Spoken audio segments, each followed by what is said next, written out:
Hello, and welcome to this installment of our plant engineering video conversation. I'm your host, Amara Rozgis, editor-in-chief of Plant Engineering, and I've connected with Rod Koch of ContiTech USA Incorporated. This is part of the Maintaining Your Plant Floor Edge series, which focuses on maintenance from a whole lot of different angles. Thanks for joining me today, Rod. Thank you, Amara. How are you today? Good. Let me offer a little bit of background about you before we get started in this conversation. Rod Koch is the head of plant management for ContiTech USA, part of Continental, a German-based company. In his current role, he oversees all plant operations in Wahpeton, North Dakota, where he leads the production of innovative and custom rubber belting products sold globally in more than 25 countries. Rod is a licensed professional engineer in North Dakota. There are so many topics that we could cover here, but let's start with an overview. What's at the core of your company's maintenance philosophy, and how is it consistently maintained or implemented?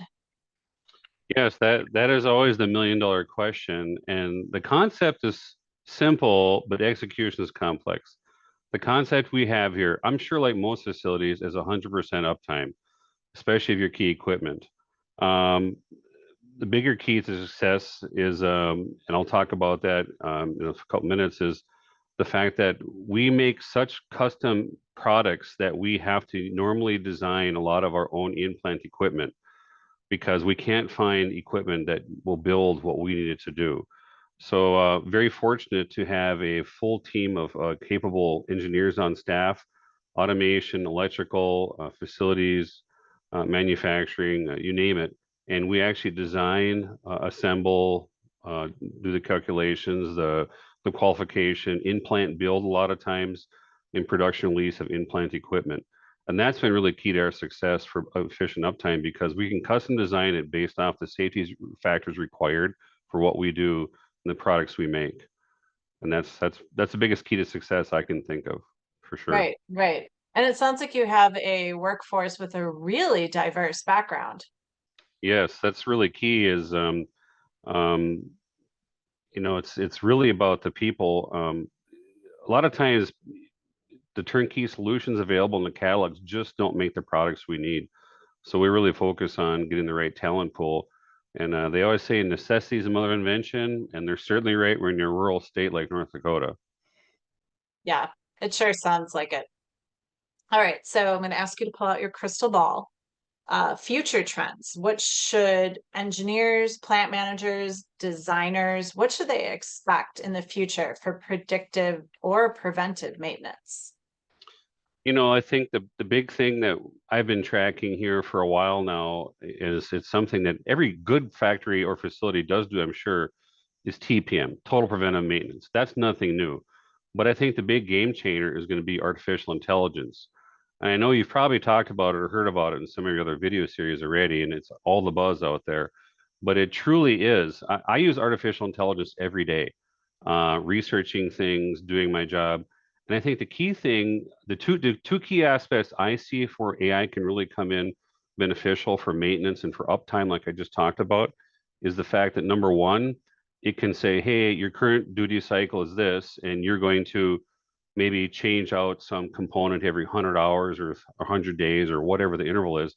It might say, I'm predicting a failure shorter than that. So if you want to keep your uptime and not potentially have damage, you should change it. But even better, and I think a lot of people are forgetting this, is maybe it's saying you're changing components out twice as often as you need to. That's not only a waste of time and cost, but it's downtime and lost sales and lost revenue.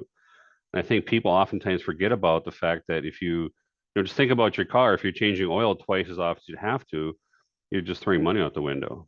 So I really do think artificial intelligence used effectively and correctly is going to be a huge game changer. So you just mentioned kind of a maintenance strategy. When you're looking at your most effective maintenance strategies, what are the advantages? What stands out for you? Well, I've been working in factories since July of 1988, so I've kind of seen it and done it all in various capacities. And a long time ago, I heard this cool saying that has stuck with me, and I use it here with our design team is, if you build it too light, everybody knows, but if you build it too heavy, everybody will wonder. And it's a joke. We always say it has to be forklift proof. And we're not saying that we intentionally want to, have a collision because that's a safety concern, obviously. But the whole point is you have to build things with a sufficient safety factor to handle the rigors of your environment, of the duty cycles put upon it. And one of the key things there too, especially in a rural area like where I'm at, is you have to make sure you utilize components that are, of course, approved suppliers and quality products that offer warranties, but you have to have local service available. I mean, you can have the best, pick a piece of equipment, but if the local service person is, days and days away or states away or countries away, that's going to be a huge factor for uptime. And that's really something you have to consider is what parts are you using in your build off a local service capability if you need to bring in outside services. Right. That certainly makes sense. Hmm. So, maintenance, repair, and operation. I think MRO is a big topic for just about everybody. It's at the core of what a lot of companies do. But what role do other ideas or concepts like predictive, preventive, prescriptive maintenance, what role do they play in keeping everything safe and cost effective at the same time? That's a key word you just hit on is the word safe. A long time ago, I heard another cool saying that I like is people don't want to work where they don't feel safe. And it's a simple litmus test that I always ask myself. If I was going to have my own family, my own child, or my own significant other come work here and operate this piece of equipment, would I be comfortable with that? If the answer is no, you know you have a problem. So we always strive ourselves on designing equipment that's super safe, especially the things that we design in house. And our little Bible here is the OSHA 1910 General Industry. You can see all the tabs. It's well used. There's a whole section on machine guarding in there, and people really need to take it to heart. The other thing we do here is we'll take a brand new piece of equipment sometimes, and we do always do a safety inspection before it ever goes to production, of course. And of course, just like everybody else, I'm sure all great companies, they design their own standard operating procedures and work instructions and things of that nature. But if we're not happy with the machines guarding, we will augment them before it ever hits production. We might add additional e-stops. We might add light curtains, pressure mats, Hall effect sensors, you name it, until we're comfortable that, hey, this is going to be safe and no one's going to get hurt. That's key. One of the other key things we do here that I think a lot of companies forget about is we have very bright lighting, not to the point of being irritating, but sufficient lumens. And there's two key reasons for that. The first reason is bright lights. There's lots of studies out there. Bright lights inspire optimism and a positive attitude. And when people have that positive attitude, they're more alert. And then they're more subject to being aware of their surroundings and operate their equipment safely and succinctly and not skipping steps. But the other thing is that it allows you to see what's happening. So if there's any kind of a hazard or even a near miss, you can avoid those situations. And it really affects people's attitude. It's amazing the difference in people's attitudes with bright lights. It's such a simple thing. You have to illuminate your facility anyway. So, put some nice LEDs in and light it up. Yeah, great advice. Thank you. One more thing on that, Amar, is Mhm. if you if you have the bright lights and all the safety systems, not only are people safe, they're going to have less injuries. You're going to avoid workers' comp claims, healthcare claims, downtime due to lost productivity because not having operators in the floor. So all those things factor together. They're all the hidden costs that sometimes people forget about. Besides just the workplace injury itself, it always expands beyond that. And of course, personnel safety is the utmost goal. Is we don't anybody getting injured. Right, right. So you're really looking at the full picture. Exactly. Awesome. So tell me, is there a successful project involving maintenance that you can share? Were there any takeaways or best practices that you have? Yes, there's one key lots of success stories, but one in particular I love to share is I don't know, it must have been about a decade ago. We kind of had a Murphy's Law situation happen. We had an operator running one of our pieces of equipment, and in that equipment, there's a small pneumatically powered clamping mechanism, and somehow he bypassed about two or three safety guarding procedures, and he pinched the very tip of his finger in, which by itself, if he just released the pressure, it wasn't too high of a pressure to cause damage. But he panicked, as we all would do, and he pulled his finger out and he tore the skin off the tip of his finger. Now, that in itself wasn't that bad, but then they had trouble grafting it, and eventually he had the very, very tip of one finger amputated. Well, as soon as you have an amputation, that is an OSHA recordable.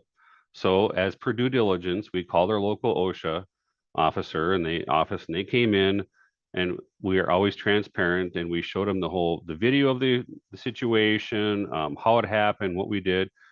And the officer said, well, you could just do administrative or engineering controls if you wanted to mitigate this. And what that is you simply would, tape off the area and instruct 100% all the operators that work that machinery and say, don't do that. And but of course, while that would suffice OSHA, that's not what we did at all.